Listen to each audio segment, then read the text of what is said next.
باتوا الإسرائيليين بخيامهم على منطقة مارون الراس بالجنوب، ومن ثم الجيش الإسرائيلي قال طلعهم وفتح تحقيق، كما لو إنه نحن هيك يعني مش فهمانين نوع البروفا اللي بيعملوه أو ما شفنا شو يلي صار بسوريا. إذا هيك خبر ما بهز الدولة بأمها وأبوها بكل أجهزتها الأمنية والسياسية والقضائية وحتى نحن كناس، ساعتها عن جد في مشكلة. إذا ما حرك فيك هيك مشهد شي من الغضب ومن الكرامة من عزة النفس، ساعتها عن جد اسأل حالك بمسألة الوطنية.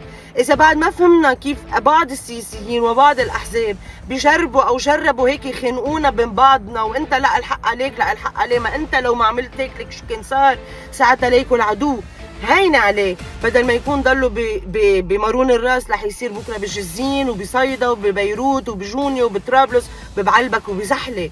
إذا بعد ما الأجهزة الأمنية إن كان الجيش أو لجنة الرقابة هيدي اللي جاية قال والخروقات اللي عم تنعمل بكل هيدي الفترة ما نحط لها حدود، عن جد ما نلوم بعدين أي شيء معقول ينعمل إن كان من الحزب أو من غير الحزب. هذا ما بتكون أنت مع الحزب، ما بكون هذا التصنيف يلي كل ما واحد حكي بهذا المنطق إيه ما أنت مع الحزب وأنت مع المحور. لا يا حبيبي، أنت مع الأحزاب وأنت مع المحاور، نحن مع لبنان. هيك مشهد يلي هو فيه الأرزة وفيه نجمة داوود إذا ما استفزك وما حسسك أنت كلبناني شو يلي عم بيصير، ساعتها عن جد اسأل حالك وين أنا بهيدا الموضوع كله سوا، وين وطنيتي؟